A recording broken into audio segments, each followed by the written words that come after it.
Hello, today I'm in Subaru VX. In this video I'll show you how to manage cruise control. In the beginning, take a look at the right side of the steering wheel. Right here we've got the cruise control panel. Firstly, accelerate to desired speed and now press this button. Once the cruise control is enabled, you can see that white icon right here.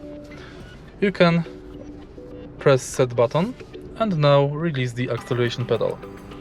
To increase the speed, push this button upwards. To decrease the speed, push it downwards. To pause the cruise control, push cancel button, and to disable cruise control, press this button again. If you find this video helpful, please leave like, comment and subscribe.